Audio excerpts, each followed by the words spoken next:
नमस्कार. मी आशा जोशी. मनाची एक गुंफी या यूट्यूब चॅनेलवर आपणा सर्वांचं मनापासून स्वागत करते. आज मी तुम्हाला एक सत्यकथा सांगणार आहे. इंदूरला गोगटे नावाचे उद्योजक आहेत. चांगली परिस्थिती आहे त्यांची. यशस्वी उद्योजक आहेत. त्यांना हर्षद नावाचा एक मुलगा आहे. तो मुलगा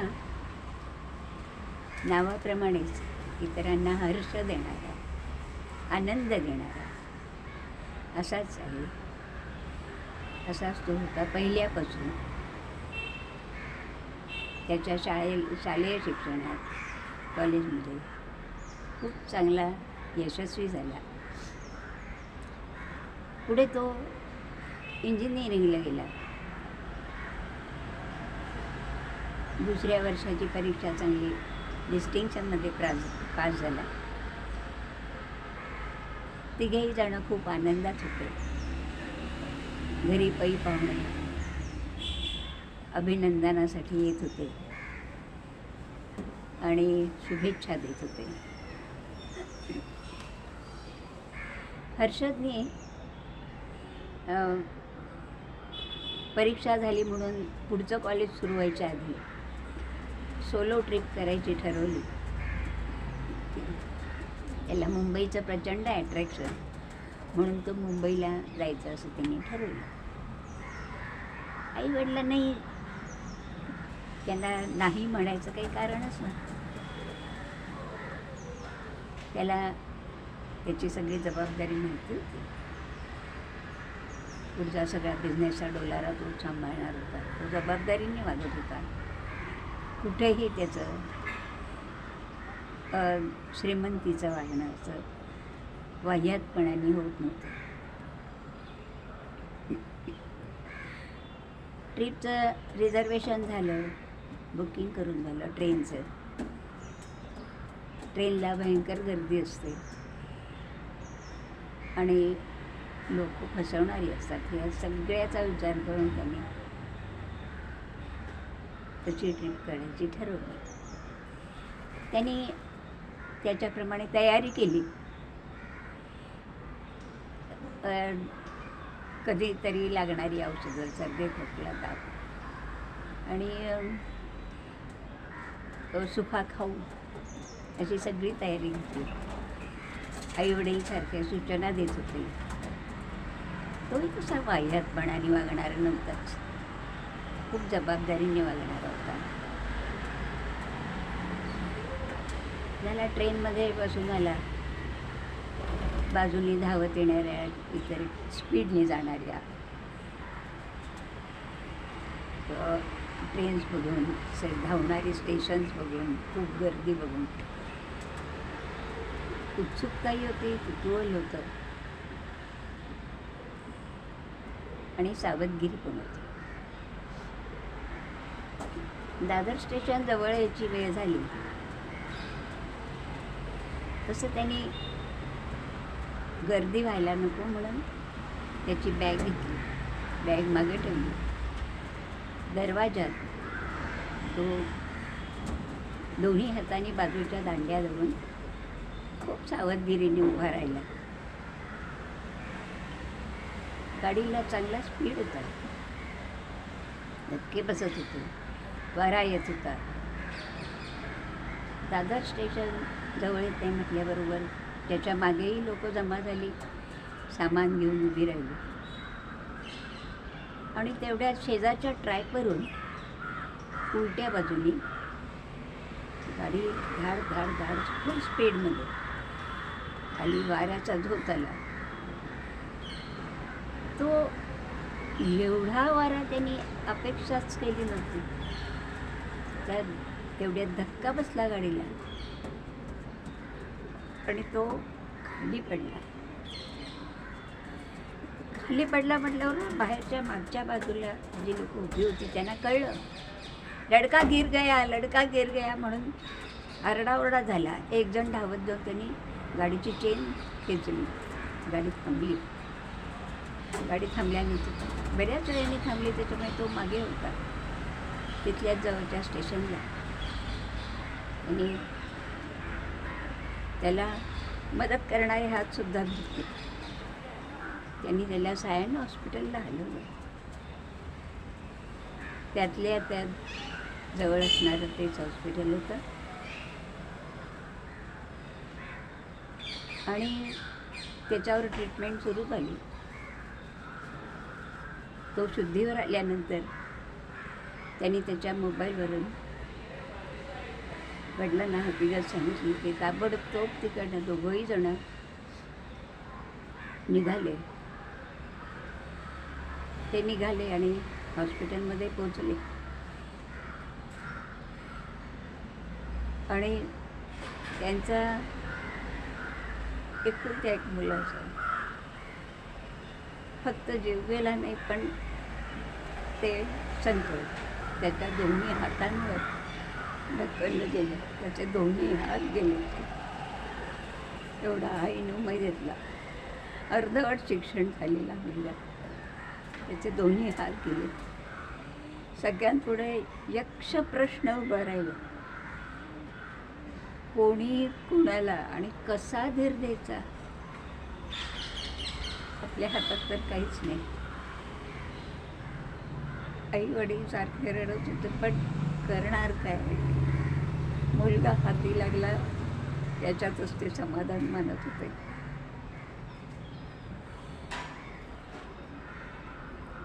हा हर्षद, आई वडिलांचे डोळे पुसायला तुझे हातही नव्हते,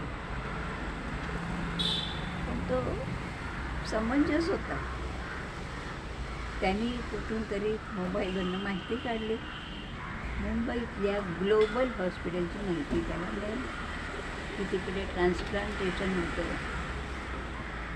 म्हणून तो आईवडिलांना तिकडे त्या हॉस्पिटलचे तिघही जण आश्रयनी त्या हॉस्पिटलमध्ये गेलो. तिकडे लगेचच काही त्यांना हात मिळाले नाही, पण त्यांनी वेटिंग लिस्टवरती त्याचं नाव नोंदवून ठेवलं.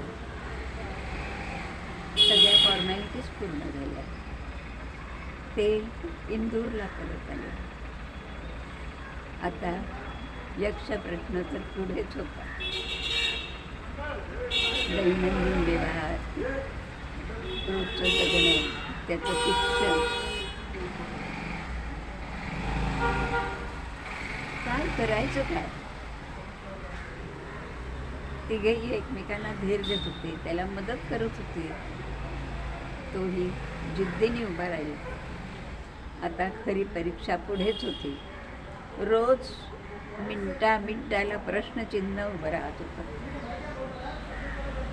तो तसाच तोंडात पेन्सिल धरून, पायात पेन्सिल, पट्टी, ब्रश असं धरायची त्यांनी हळूहळू सवय केली.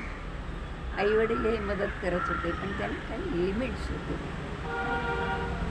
त्यांनी तसंच त्याचं शिक्षण जिद्दीने पूर्ण केलं.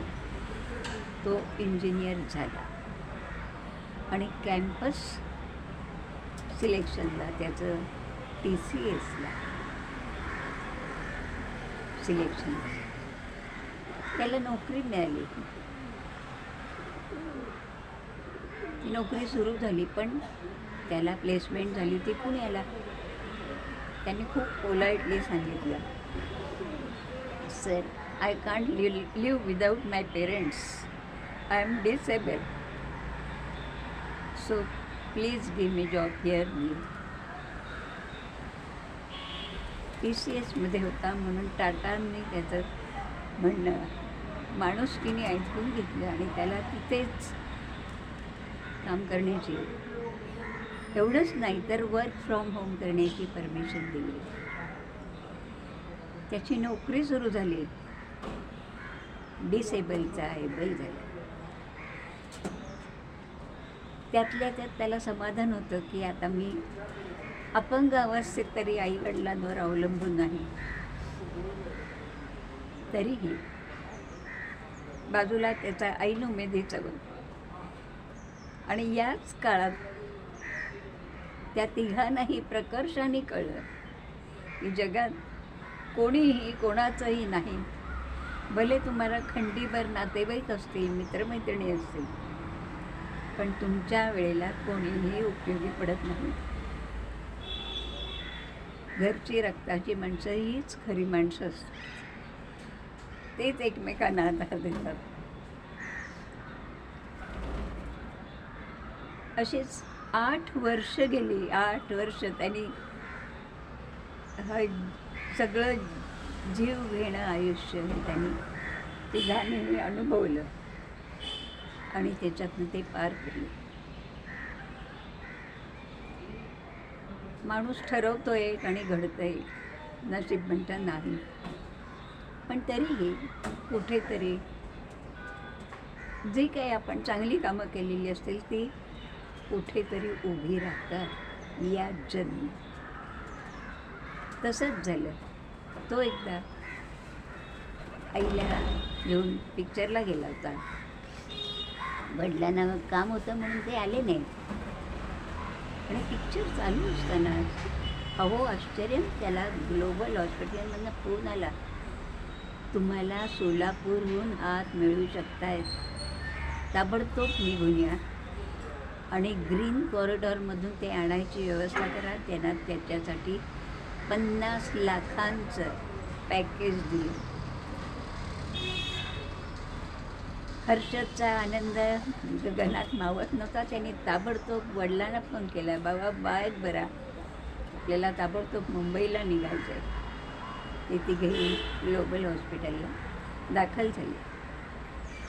त्याच्या दोन्ही हातांचं ऑपरेशन करायला 22 डॉक्टर्स त्यांची टीम हजर होती आणि ते ऑपरेशन करायला 15 तास लागणार होते. तरीही ते त्यांनी करायचं ठरवलं, कारण ते हातही वेळेमध्ये पोचायला हवे असतात. कोणतेही अवयव आहे, माणूस गेल्यानंतर जास्त काळ ते चांगले राहू शकत नाही आणि म्हणून ते ग्रीन कॉरिडॉरमधनं आणायची व्यवस्था केली हेलिकॉप्टरने. ते ऑपरेशन झालं. आई वडील दोघंच जण होते. मुंबईत त्यांचे कोणीही नातेवाईक नव्हते. बाकीच्या नातेवाईकांनी यायची तसदी घेतली नाही आणि ते ऑपरेशन 15 तास झाले. ते सतत देवाची प्रार्थना करत होते आणि देव त्यांच्या प्रार्थनेला डॉक्टरांच्या रूपाने हजर झाला. ऑपरेशन सक्सेसफुल झालं.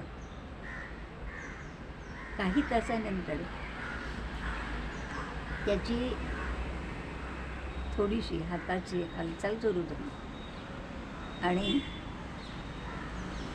ती त्याला हातामध्ये सेन्सेशन यायला लागलं. म्हणजे खरोखरच त्याला ऑपरेशन हे सक्सेसफुल झालेलं होतं. ते तिघेही ताबडतोब इंदूरला जायचं असा त्यांनी निर्णय घेतला. डॉक्टरांचे आभार मानले. आता त्यांना ते हातामध्ये सेन्सेशन आलेलं पाहिल्यावर वडील त्याला म्हणाले, हर्षद, आता आम्ही गेलो तरी आम्हाला तुझ्या हाताने पाणी तरी मिळेल. हर्षदने त्यांना थांबवलं, कारण आता त्याला आयुष्यातली मधली 8 वर्ष काही 8 वर्षांचं काळं आयुष्य त्याला पुसून टाकायचं होतं. सगळ्यांना आणि आईवडिलांना सुखात ठेवायचं होतं. आता त्यांचं खरं आयुष्य सुखाचं सुरू होणार.